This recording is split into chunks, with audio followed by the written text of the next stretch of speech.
Hello everyone. इस video में हम रीट एग्जाम्स के लिए एसएसटी की शिक्षण वीडियो की सीरीज को हम स्टार्ट कर रहे हैं। जो नोट्स वाली सीरीज है वो हम स्टार्ट कर रहे हैं। काफ़ी अधिक स्टूडेंट की रिक्वेस्ट आई कि सर आप हमें नोट्स भी प्रोवाइड करा दीजिए। देखिए, शिक्षण वीडियो के टोटल 8 टॉपिक हैं, तो मैं आपको इन 8 टॉपिक के एक एक वीडियोस प्रोवाइड करा दूंगा। साथ में कुछ इंपॉर्टेंट क्वेश्चंस भी देख लेंगे ताकि आपके शिक्षण वीडियो से अच्छे से तैयारी हो सके। तो चलिए शुरुआत करते हैं। शिक्षा शास्त्रीय मुद्दे फर्स्ट। देखिए, शिक्षा शास्त्रीय मुद्दों को 2 भागों में बांटा गया है, फर्स्ट और सेकंड। तो सबसे पहले हम शिक्षा शास्त्रीय मुद्दे फर्स्ट को स्टार्ट करते हैं। इसमें आपका जो फर्स्ट टॉपिक है, सामाजिक विज्ञान या फिर सामाजिक अध्ययन की संकल्पना एवं प्रकृति। देखिए, जो सामाजिक अध्ययन शब्द है, ये सामाजिक और अध्ययन इन दोनों शब्दों से मिलकर बना है, जिसका अर्थ होता है समाज के द्वारा समाज के लिए अध्ययन करना। और समाज में किसका अध्ययन किया जाता है? तो देखिए, समाज में अध्ययन किया जाता है मानव का। तो ये बेसिक स्ट्रक्चर आपको ध्यान रखना है। 1920 से लगाकर जो 1955 का समय है, इसको कहा जाता है सामाजिक विज्ञान का युग। इसे अमेरिकी स्कूल टाइम भी कहते हैं। तो ये आप फैक्ट ध्यान रखिएगा। स्वतंत्र विषय के रूप में सर्वप्रथम प्रयास सामाजिक अध्ययन के क्षेत्र में कब किया गया था? तो देखिए, ये किया गया था 1916 ईस्वी में अमेरिका में। और ये कहाँ पर किया गया? Committee on the social studies on the reorganisation of secondary education में। तो इसका नाम भी आप ये ध्यान रखिएगा, कब किया गया? 1916 में। और कहाँ पर? तो अमेरिका में। देखिए, डिफरेंस जान लीजिए सामाजिक विज्ञान और सामाजिक अध्ययन में। देखिए, जो सामाजिक विज्ञान है, इसका जो दायरा होता है वो होता है विस्तृत, और जो सामाजिक अध्ययन है, इसका दायरा होता है संकुचित। महाविद्यालयों में अध्ययन होता है सामाजिक विज्ञान का, और विद्यालय स्तर पर अध्ययन होता है सामाजिक अध्ययन का। तो देखिए, जो सामाजिक विज्ञान है, आप सभी को पता होगा, इसमें सारे विषय अलग अलग हो जाते हैं, जैसे कि राजनीति विज्ञान है, भूगोल है, इतिहास है, ये सभी। लेकिन सामाजिक अध्ययन में इन सभी विषयों को एक ही पुस्तक के अंतर्गत पढ़ा जाता है ब्रीफली। तो ये संकुचित हैं और इनमें सभी को डिटेल में पढ़ा जाता है। तो इसका जो दायरा है वो है विस्तृत। अब देखिए, विशेषता जान लेते हैं कि सामाजिक अध्ययन की विशेषता क्या होती है। मानव के सामाजिक एवं भौतिक वातावरण के साथ संबंधों का अध्ययन किया जाता है। मानव की सामाजिक क्रियाओं का अध्ययन भी इसमें किया जाता है। व्यवहारिकता पर जोर दिया जाता है। शिक्षा के आधुनिक दृष्टिकोण का प्रतिपादन भी इसके अंतर्गत किया जाता है। तो ये नॉर्मल विशेषताएं होती है सामाजिक अध्ययन की, तो ये आपको ध्यान रखनी है। अब देखिए, शिक्षण सूत्र जान लीजिए सामाजिक विज्ञान के। देखिए, सामाजिक विज्ञान का प्रथम शिक्षण सूत्र है सरल से जटिल की ओर। सेकंड है विशिष्ट से सामान्य की ओर। थर्ड है स्थूल से सूक्ष्म की ओर। फोर्थ है पूर्ण से अंश की ओर। जैसे कि उदाहरण दे रखा है कि आपको सबसे पहले बता दिया जाता है संपूर्ण सिलेबस, उसमें बाद में आपको एक एक टॉपिक पढ़ाया जाता है। तो पूरा सिलेबस बताने के बाद में अंशों का अध्ययन इसमें करवाया जाता है। तो पूर्ण से अंश की ओर, मनोवैज्ञानिक से तार्किक की ओर, और सबसे लास्ट में ज्ञात से अज्ञात की ओर। यानी सबसे पहले मानव का अध्ययन कराया जाता है जो कि हमें ज्ञात है, और उसके बाद में धीरे धीरे आत्मा की ओर बढ़ा जाता है, यानी अज्ञात की ओर। तो ये शिक्षण सूत्र होते हैं सारे सामाजिक विज्ञान के। तो आपको ये सारे ध्यान होने चाहिए।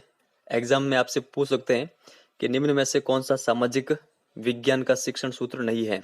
आपको 3 ये दे सकते हैं, और एक समझिए कि इसको उल्टा दे दे, अंश से पूर्ण की ओर, जो कि फिर गलत होगा। पूर्ण से अंश की ओर होता है। तो अगर ये आपको कंटेस्टली याद होंगे तो ये आपका काम बनेगा। अब कुछ परिभाषाएं सामाजिक अध्ययन की वो देख लेते हैं। जीने की कला बड़ी सुंदर कला है, और सामाजिक अध्ययन के द्वारा ही यह ज्ञान प्राप्त होता है। देखिए, ये परिभाषा किसकी है? मोफात की।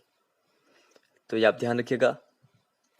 आगे है चार्ल्स ए बियर्ड। तो चार्ल्स ए बियर्ड की जो परिभाषा है वो है सामाजिक विज्ञान मानवीय क्रियाकलापों का अध्ययन करता है। तो इनकी परिभाषा भी आपको साथ में ये ध्यान रखनी है। और बी.डी. भाटिया की ये परिभाषा कई एग्जाम में आई हुई है, इसको भी देख लेते हैं। लक्ष्य के ज्ञान के अभाव में शिक्षक उस नाविक के समान है जो अपने साध्य अथवा मंजिल को नहीं जानता है, एवं बालक उस पतवार विहीन नौका की तरह है जो लहरों के थपेड़े खाकर उसी तट पर जा लगेगी। ये जो परिभाषा दे रखी है ये कई एग्जामों में आई हुई है। तो बी.डी. भाटिया की ये परिभाषाएं आपको कंटेस्टली ध्यान में रखनी है। मोफात की, और ये भी आप ध्यान रखिएगा, चाल से बी.एड की परिभाषा। तो अब हम इस टॉपिक के क्वेश्चंस भी देख लेते हैं। सामाजिक अध्ययन का केंद्र बिंदु होता है। तो देखिए, सामाजिक अध्ययन का केंद्र बिंदु होता है मानव। सामाजिक अध्ययन का विकास हुआ तो कहाँ पे हुआ था? अमेरिका में। सामाजिक अध्ययन विषय को एक अलग विषय के रूप में अध्ययन करवाने की सिफारिश का श्रेय किसको जाता है? तो देखिए, ये जाता है मुदालियर आयोग को, 1952। ज्ञान की एकता पर बल किसने दिया था? तो देखिए, जॉन डीवी ने। सामाजिक अध्ययन बल देता है, किस पर बल देता है? तो समन्वित ज्ञान पर। सामाजिक अध्ययन विषय का शिक्षण प्रारंभ किया जाना चाहिए। तो देखिए, ये प्रारंभ किया जाना चाहिए केजी से। सामाजिक विज्ञान का अध्ययन की आवश्यकता। तो देखिए, इसकी आवश्यकता क्या होती है सामाजिक विज्ञान की? सामाजिक सांस्कृतिक संरचना एवं उनके पर्यावरण से संबंधों को समझने के लिए। तो ये आप ध्यान रखिएगा, किस लिए आवश्यक है? सामाजिक, जो हमारे सामाजिक हैं, सांस्कृतिक, संस्कृति से संबंधित संरचना और उनके पर्यावरण के साथ जो संबंध होते हैं उन सभी को समझने के लिए आवश्यकता होती है सामाजिक विज्ञान की, सामाजिक विज्ञान के अध्ययन की। जिस प्रक्रिया में व्यक्ति दूसरों के व्यवहारों को देखकर सीखता है, न कि प्रत्यक्ष अनुभव के द्वारा, तो ये क्या कहलाता है? तो देखिए, ये कहलाता है सामाजिक अध्ययन या फिर सामाजिक अधिगम। देखिए, समाज में इसी प्रकार होता है, कोई भी बालक होता है तो समाज में कौन कौन सी गतिविधियां चल रही है उसका अनुकरण करके वो सीखता है, उन सभी को देखकर। तो यही होता है सामाजिक अध्ययन या फिर सामाजिक अधिगम। देखिए, यहाँ पर जो जितने भी नीचे वाले क्वेश्चन है ये रीट एग्जाम में आए हुए 2018 में, तो मैं आपको सारे पेपर में बता देता हूँ। तो अब हम शिक्षण विधियों के क्वेश्चंस देख लेते हैं। सामाजिक अध्ययन का शिक्षण किया जाता है। यहाँ पर सामाजिक अध्ययन दे रखा है, इसका आप ध्यान रखिएगा। तो देखिए, स्नातक स्तर होगा नहीं और उच्च माध्यमिक स्तर भी होगा नहीं। माध्यमिक स्तर इसका करेक्ट आंसर होगा, ऑप्शन नंबर ए। आगे चलते हैं। शिक्षा में उद्देश्यों का वर्गीकरण दिया गया था, तो किसके द्वारा दिया गया था? देखिए, ये दिया गया था B.S. ब्लूम के द्वारा।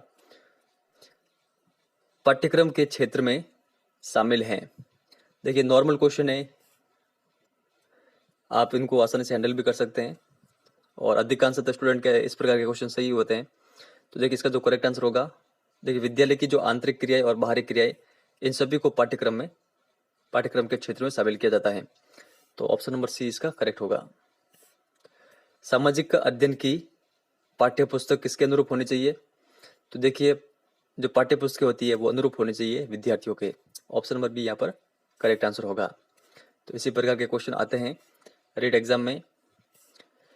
सामाजिक अध्ययन की अध्यापिका कक्षा में चुनाव की क्रमिक प्रक्रिया बता रही है, वह किस प्रविधि का प्रयोग कर रही है? वह है व्याख्या, कथन, परिचर्चा या फिर प्रश्न पूछना। देखिए, अध्यापिका क्या कर रही है? कक्षा में चुनाव की क्रमिक प्रक्रिया बता रही है। तो देखिए, क्या ये परिचर्चा होगा? परिचर्चा बिल्कुल नहीं होगा, और प्रश्न पूछना ये भी नहीं होगा।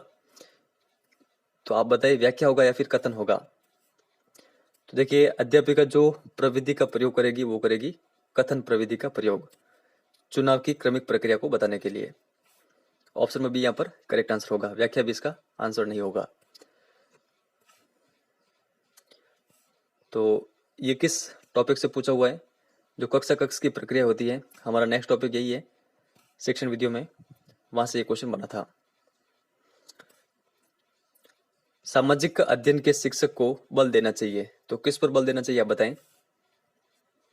तो देखिए, सामाजिक अध्ययन के शिक्षक को बल देना चाहिए विद्यार्थियों की सामाजिक मुद्दों के प्रति चिंतन शक्ति के विकास पर। सामाजिक अध्ययन शिक्षण में ऐतिहासिक स्थलों का भ्रमण उपयोगी है। नॉर्मल क्वेश्चन है, अगर आप चाहे तो आसानी से इसको हैंडल कर सकते हैं और अपना आंसर सही लगा सकते हैं। विषय के प्रति रुचि उत्पन्न करने में, प्रत्येक सूचना प्राप्त करने में, विषय वस्तु की बेहतर समझ में, या फिर उपरोक्त सभी। तो देखिए, अगर आप ऐतिहासिक स्थलों का भ्रमण करेंगे तो फिर ये इन सभी चीजों के लिए उपयोगी है। तो यहां पर इसका करेक्ट आंसर होगा ऑप्शन नंबर डी। ब्लूम की पाठ योजना आधारित है, तो ये किस पर आधारित है। देखिए, ब्लूम से संबंधित 2 क्वेश्चन पूछ लिए गए उद्देश्यों पर, और लगभग ये सेम ही क्वेश्चन है। ऊपर वाला क्वेश्चन वापस देखते हैं। देखिए, ये क्वेश्चन क्या कह रहा है, ब्लूम की पाठ योजना आधारित है, तो किस पर है, उद्देश्यों पर। और जो ऊपर हमने क्वेश्चन देखा था, यहां पर आप देखिए, शिक्षा में उद्देश्यों का वर्गीकरण किसके द्वारा किया गया। तो बार बार उद्देश्य ही पूछ रहे हैं, तो किसके द्वारा, बीएस ब्लूम के द्वारा। आगे देखते हैं, यहां पर प्रायोजना एक उद्देश्यपूर्ण कार्य है जो संलग्नता के साथ सामाजिक वातावरण में किया जाता है, यह कथन किसका है। तो आपके अलग से टॉपिक दे रखा है प्रायोजना वाला, वो भी हम देखेंगे। तो देखिए, इसका जो करेक्ट आंसर होगा, ये परिभाषा है किलपैट्रिक की। तो यहाँ पर ऑप्शन नंबर डी हमारा करेक्ट आंसर होगा। सामाजिक अध्ययन में निम्न में से कौन सी परीक्षा छात्रों के स्वतंत्र चिंतन के मूल्यांकन का अवसर प्रदान करती है। अगर आप कुछ भी पढ़ के ना जाए तो भी आप इस प्रकार के क्वेश्चनों को सही करके आ सकते हैं। देखिए, स्वतंत्र चिंतन यानी जो उसके मन में आ रहा है वो वहां पर लिख के आ जाए। तो वस्तुनिष्ठ प्रश्न होते हैं उसमें तो इस प्रकार का कोई है नहीं, क्योंकि आपके सामने जो ये प्रश्न दे रखा है ये एक प्रकार का वस्तुनिष्ठ प्रश्न ही है। तो इसमें आप अपने स्वतंत्र विचार नहीं रख सकते। और जो लघु उत्तरात्मक है ये भी कुछ हद तक आपके विचारों को रोकता है, और अति लघु उत्तरात्मक भी रोकता है। निबंधात्मक प्रकार की परीक्षा इसका करेक्ट आंसर होगा, इसमें आप जितना चाहे लिख सकते हैं। तो ये स्वतंत्र चिंतन के मूल्यांकन का अवसर प्रदान करती है। इसका करेक्ट आंसर क्या होगा, ऑप्शन नंबर बी। तो ये देखिए, शिक्षण वीडियो के ये सारे क्वेश्चन थे, इस प्रकार के क्वेश्चन आते हैं। अगर आप कुछ भी पढ़ के ना जाए शिक्षण वीडियो में तो आप 5 या 6 क्वेश्चन सही करके आ सकते हैं, और अगर थोड़ा सी अच्छे से तैयारी करें तो 8 या 9 क्वेश्चन भी सही करके आ सकते हैं। एक एक प्रश्न का एक एक अंक का महत्व होता है कॉम्पिटिटिव एग्जाम में, और अधिकांशतः जो स्टूडेंट है वो उनका सिलेक्शन छूट जाता है 0.1 से 0.2 से, और फिर उन्हें नेक्स्ट वैकेंसी के लिए वेट करना पड़ता है। आपको पता है कि राजस्थान में 2-3 साल में वैकेंसी एक बार ही आती है। तो आप भी इसके महत्व को समझें, अपने पढ़ाई में लग जाएं। जितना आप पढ़ाई करेंगे बस वो एक दिन आपका डिसाइड करेगा आपका पूरा फ्यूचर, लेकिन उसके लिए आपको आज दिन रात मेहनत ये करनी होगी। और वो दिन कौन सा है, वो दिन है आपका एग्जाम वाला दिन। अगर उस दिन आपका परफॉर्मेंस अच्छा रहा तो आपकी पूरी लाइफ अच्छी हो सकती है। बाकी ये एसएसटी के क्वेश्चन है ज्योग्राफी वाले पोर्शन से। तो फ्रेंड्स, ये था वीडियो पसंद आया हो तो लाइक और शेयर जरूर करना। इस वीडियो में इतना ही है, धन्यवाद।